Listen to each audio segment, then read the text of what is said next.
चनियोट के शहरी की अपनी बिरादरी के साथ अनोखी मोहब्बत अपनी 35 नस्लों का शजरा नसब बना दिया। लोग जिक्र करते थे तुम तापीन के पड़बोतड़े हो, तो फिर ये तजस्सुस पैदा हुआ और मैंने सोचा कि मैं अपने खानदान का शजरा नसब भी करूं। नाज़रीन ग्राम, चनियोट शहर के एक शहरी की अनोखी दास्तान जिसने सभी के दिल जीत लिए। इस शहरी ने अपने बिरादरी की 35 नस्लों का शजरा नसब जो है 10 साल में इकट्ठा कर लिया। ये इसलिए अनोखी दास्तान है कि ऐसा काम आज तक चनियोट शहर में किसी जो है बिरादरी के फ़र्द ने ऐसा काम नहीं किया। इस टाइम हमारे साथ वो शहरी मौजूद हैं, उनसे जानते हैं कि आपको ये शजरा नसब का कब ख्याल आया और कैसे आया। सर, ये ख्याल होता है इश्क और मोहब्बत से।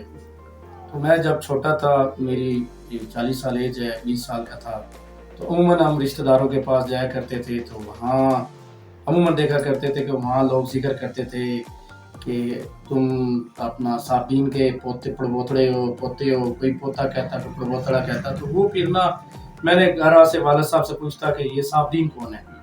मुझे तो इतना ही पता था कि मेरे दादाजी का नाम गुलाम मोहम्मद था, तो ये साबदीन जो थे मेरे वालिद साहब के परदादा थे। तो फिर ये तजस्सुस पैदा हुआ, शौक पैदा हुआ। मैंने अपने वालिद साहब से आके पूछा कि मुझे ये साबदीन कौन है। उससे ना मुझे पता चला कि मेरे आबा व अजदाद का नाम था। तो फिर मैंने वालिद साहब से पूछा कि साबदीन का गुपाई, वो एक स्टोरी बनी गई, एक दिलचस्पी पैदा हुई।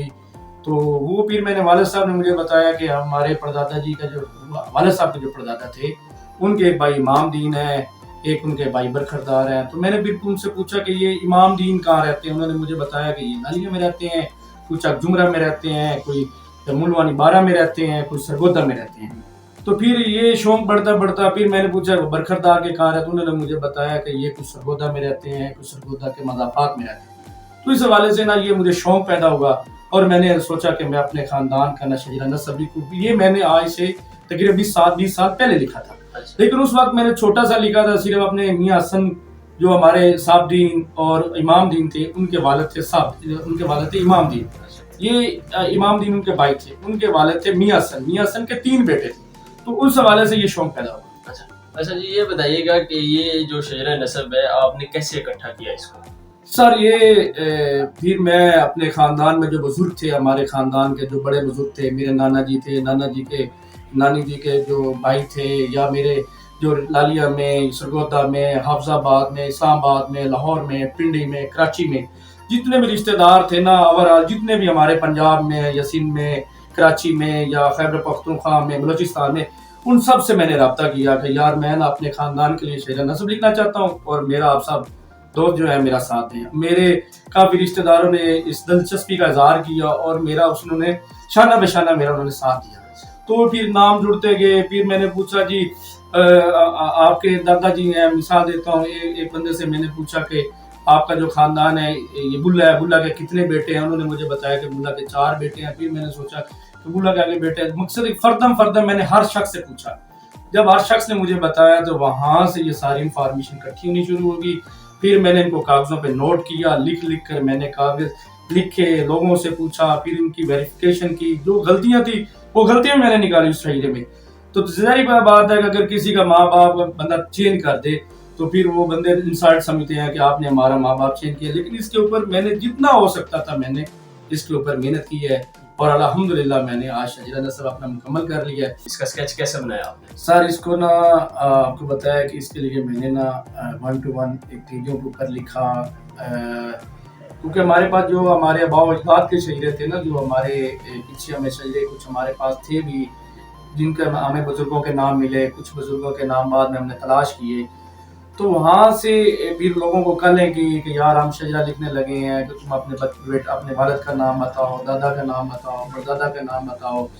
इस शजरा लिखने में मैंने पहले भी आपको बताया कि मुझे अपने ख़ानदान के हर बुजुर्ग से रब्ता करना पड़ा और औरत से, जो भी मकसद मेरी नानी अम्मा थी, उनकी 118 साल उम्र थी, उनसे मुझे बड़ी रहनुमाई हुई। उनके नानी अम्मा के भाई थे, उनकी 80, 85, 90 साल एज थी, उनसे मैंने ली। जब मैंने ये काम स्टार्ट किया मुश्किल इंतहाई था। जब ये स्टार्ट हो गया, लिखना शुरू हो गया, तो ये फिर आहिस्ता आहिस्ता आसान होता गया। जब लोगों ने खुद रब्ते किए, मुझे अपने नाम लिखवाने शुरू किए, तो फिर ये मेरे लिए आसान होता गया। अच्छा, ये बताइएगा कि वालिदैन की तरफ से क्या रिस्पॉन्स मिला जब आपने ये शजरा नसब लिख रहे थे? جب میں شجرہ نسب لکھ رہا تھا تو ظاہری بات ہے میرا بزنس تھا، بزنس ڈسٹرب ہو رہا تھا.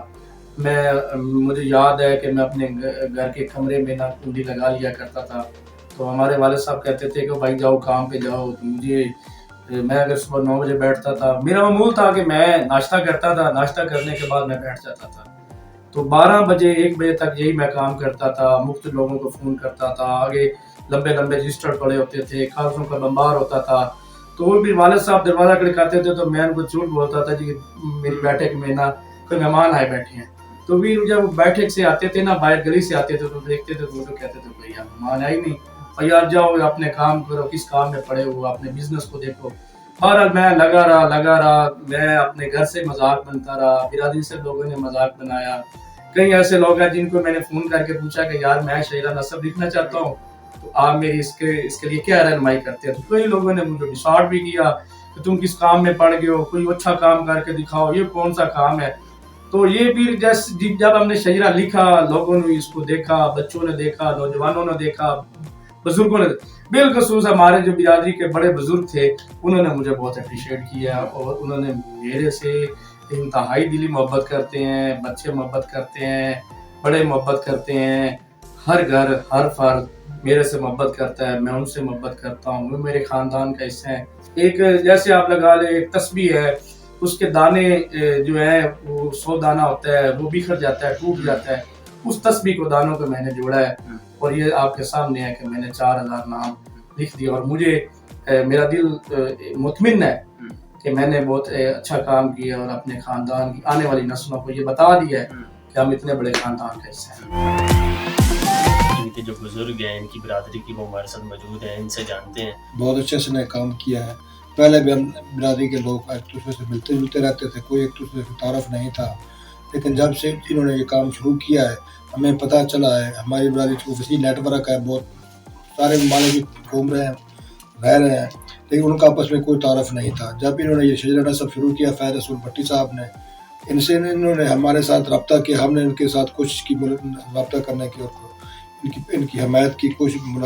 اس کے بعد اس شجرہ نسب کے وسیع تر رابطے کری، لوگوں سے رابطے کیے، اس سے پہلے کسی نے یہ کام نہیں کیا تھا.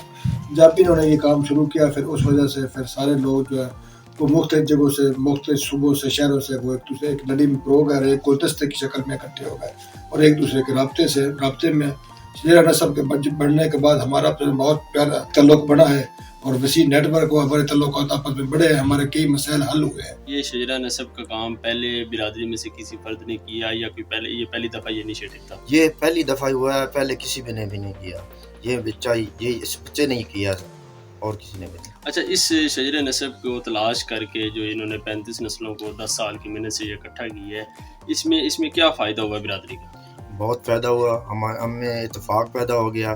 ہم دور دور کے رہنے والے، ہمیں پتہ نہیں تھا، جب ہم اکٹھے ہو گئے اور اتنی محبت پیار ہمیں مل رہا ہے ایک دوسرے سے تو بہت زیادہ اچھا ہو رہا ہے.